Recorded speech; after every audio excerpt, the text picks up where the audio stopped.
खूबसूरत actress Sophie Turner की जिंदगी की ऐसी बातें जो आप नहीं जानते होंगे, और एक ऐसा हिंदू परिवार जो पाकिस्तान में है लेकिन पाकिस्तानी उसकी एक ईंट भी नहीं हिला सकते, और आखिर स्पर्म की रेस कैसे होती है, कैसे मुश्किलों को पार करके वो अंडे तक पहुंचते हैं, और नमक से आखिर लैम्प्स कैसे बनाए जाते हैं, जानने के लिए बने रहिए वीडियो के एंड तक। बॉलीवुड की खूबसूरत एक्ट्रेस सोफी टर्नर को आपने से कई लोग जानते होंगे क्योंकि ये हॉलीवुड के साथ साथ पूरी दुनिया में बहुत ही ज्यादा मशहूर है। इन्होंने अपने एक्टिंग करियर की शुरुआत गेम ऑफ थ्रोन्स से की थी, जो कि बहुत बड़ी सुपर हिट वेब सीरीज रही। इसे पूरी दुनिया में सबसे ज्यादा देखी जाने वाली वेब सीरीज माना जाता है, और इसी वजह से इसमें काम करने के बाद ये तुरंत फेमस हो गई। इसके बाद इन्हें कई बड़ी बड़ी फिल्मों में काम करने का मौका मिला, जैसे कि एक्समैन, एपोकैलिप्स, और ये सारी पिक्चर्स भी काफी ज्यादा हिट रही। लोग इनकी खूबसूरती और इनकी एक्टिंग दोनों के बहुत ज्यादा दीवाने हैं। इन्होंने अपने एक्टिंग करियर की शुरुआत बस 15 साल की उम्र में गेम ऑफ थ्रोन्स से की थी, और तभी से ये एक चाइल्ड एक्ट्रेस के रूप में मशहूर हो गई। नंबर 2, दोस्तों पाकिस्तान में एक ऐसा हिंदू मंदिर है जो कि इतना ज्यादा भव्य है कि आज भी वहाँ पर जाने वालों की मनोकामनाएं जरूर पूरी होती है। माना जाता है कि आदि शक्ति का जो शीश है वो इस जगह पर आकर गिरा था, और तब से इस जगह को हिंगलाज माता मंदिर के नाम से पूजा जाता है। जब भारत और पाकिस्तान अलग नहीं हुए थे तब यहाँ पर काफी मात्रा में श्रद्धालु आते थे। आज भी यहाँ पर श्रद्धालु आते हैं, लेकिन पहले के मुकाबले काफी कम हो चुके हैं, क्योंकि आपको पता होगा आए दिन पाकिस्तान और भारत के बीच के रिश्ते बिगड़ जाते हैं। माना जाता है कि रावण को मारने के बाद श्री राम ने भी यहीं पर तप किया था। जो भी यहाँ पर एक बार आता है वो वापस जाने का नहीं सोचता। ये जगह काफी भव्य है, और पाकिस्तान के आजाद होने के बाद जब वहाँ पर धन की लड़ाई चल रही थी, यानी कि वहाँ पर हिंदू मंदिर तोड़े जा रहे थे, तब इस मंदिर को भी तोड़ने की कोशिश की गई थी, लेकिन वहाँ का कोई भी शख्स इसकी एक भी ईंट नहीं हिला सकता। इस मंदिर की महिमा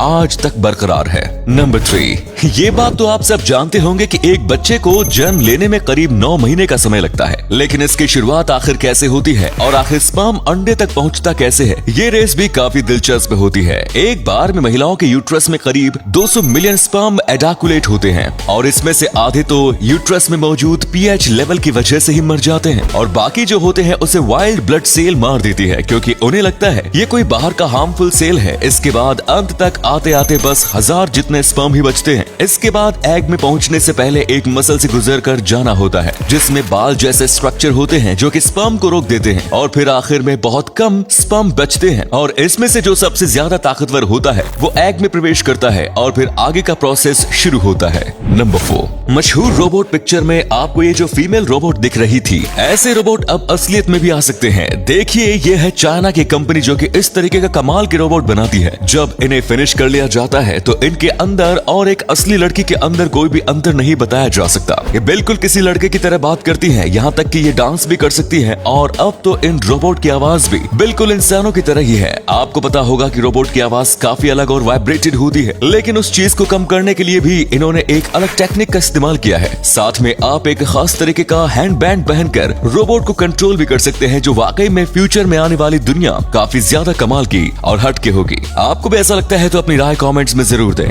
नंबर 5, आजकल इन लोगों के बीच ये नमक वाले लैंप काफी ज्यादा मशहूर हो रहे हैं। हो सकता है आपके घर पर भी एक होगा, लेकिन क्या आपको पता है ये कैसे बनाया जाता है? इसे बनाने के लिए सबसे पहले पिंक हिमालयन सॉल्ट लिया जाता है, फिर इसे अच्छे से काट लिया जाता है। ये सॉल्ट बिल्कुल किसी पत्थर की तरह मजबूत होता है। इसे काट लेने के बाद एक ओवल जैसा शेप दिखाई देता है, फिर इसे अच्छे से धोया जाता है ताकि इसके अंदर का रंग भर कर देखें। इसके बाद इसके अंदर एक बड़ा सा होल किया जाता है और 2 छोटे होल किए जाते हैं, जिसमें आगे जाके स्टैंड लगाया जाता है। इससे पहले इसको और भी अच्छे से फिनिशिंग दी जाती है, जिसमें मन मुताबिक शेप दिया जाता है, और फिर इसका स्टैंड लगाया जाता है, फिर लाइट लगाकर इसे प्लास्टिक में रैप किया जाता है, और ऐसे तैयार हो जाता है साल्ट लैंप। नंबर 6, आपने भी हो सकता है कभी ना कभी ऐसा सोचा हो कि गाड़ी साइड में चलती तो क्या होता। कई बार पार्किंग करने में काफी दिक्कत आती है, और तब दिमाग में आता है कि काश गाड़ी साइड में टर्न ले सकती, और आपको लग रहा होगा कि फ्यूचर में ऐसी टेक्नोलॉजी जरूर आएगी। लेकिन हम आपको बता दें कि फ्यूचर में जाने की जरूरत नहीं है, क्योंकि 1950 में ही ऐसी टेक्नोलॉजी या फिर कहूँ ऐसी डिजाइनिंग वाली कार आई थी जो कि साइड में टर्न ले सकती थी। यही नहीं, वो पूरा सर्कल भी मार सकती थी। दरअसल इसके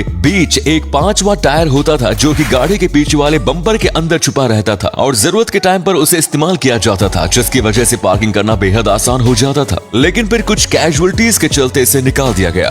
नंबर 7, जो लोग बोल नहीं सकते उनके साथ कॉन्वर्सेशन करना काफी ज्यादा मुश्किल होता है, इसीलिए भारत की एक लड़की ने एक ऐसा AI बनाया है जो कि बहरे और गूंगे लोगों की काफी ज्यादा मदद कर सकता है। दरअसल ये AI हैंड साइन के ऊपर चलता है। आप कैमरा में कैसा भी हैंड साइन करेंगे तो ये बता दें कि आप क्या कहना चाहते हैं। इस लड़की का नाम प्रिया अंजलि गुप्ता है और इनका कहना है कि इस AI में जो भी इंफॉर्मेशन मौजूद है वो मैन्युअली डाली गई है। फिलहाल तो उन्होंने कुछ बेसिक हैंड साइन का इस्तेमाल किया है, लेकिन आगे जाकर इनका कहना है कि इससे पूरी कॉन्वर्सेशन हो सकती है। इसमें सारे प्रकार के हैंड साइन का इस्तेमाल किया जा सकता है और सारी इंफॉर्मेशन यहाँ आराम से डाल सकते हैं। साथ में अगर इसे इंटरनेट से लिंक कर दिया जाए तो ये अलग प्रकार के हैंड साइन को भी समझ सकेगी। तो अगले फैक्ट पर जाने से पहले इस फोटो को ध्यान से देखिए और बताइए कि आपको किस एक्टर का फोटो दिखाई दे रहा है। इससे पता लगेगा आपका दिमाग और आपकी आंखें कितनी तेज हैं। मिलते हैं आपको 5 सेकंड्स।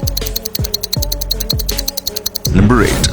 दोस्तों, आज तक आपने कई मम्मी देखी होगी। इजिप्ट के रेगिस्तान में कई बार मम्मी मिल जाती है, लेकिन पैटागोनिया में एक ऐसी मम्मी मिली जिसने सबको चौंका दिया क्योंकि ये 11 फीट लंबी है और साथ में इसके 2 सर है। लोगों का मानना है कि ये एक राक्षस की मम्मी है और अगर ये सच है तो जो भी किस्से कहानियां हम दानव और राक्षसों के बारे में सुनते आए हैं वो सच निकलेंगी। वहीं पर कुछ लोगों का मानना है कि ये जुड़वा होंगे, पर इसके बावजूद ये इतनी ज्यादा लंबे हैं कि इनके अस्तित्व को कोई भी नकार नहीं सकता। लोगों का मानना है कि इस दानव को गिरफ्तार किया गया था और फिर उसके मरने के बाद इसे मम्मी में तब्दील कर दिया गया। वहीं पर कुछ का ये कहना है कि पैटागोनिया के लोगों को ये पहले से ही मरा हुआ मिला था, फिर इन्होंने इसे मम्मी बना दिया।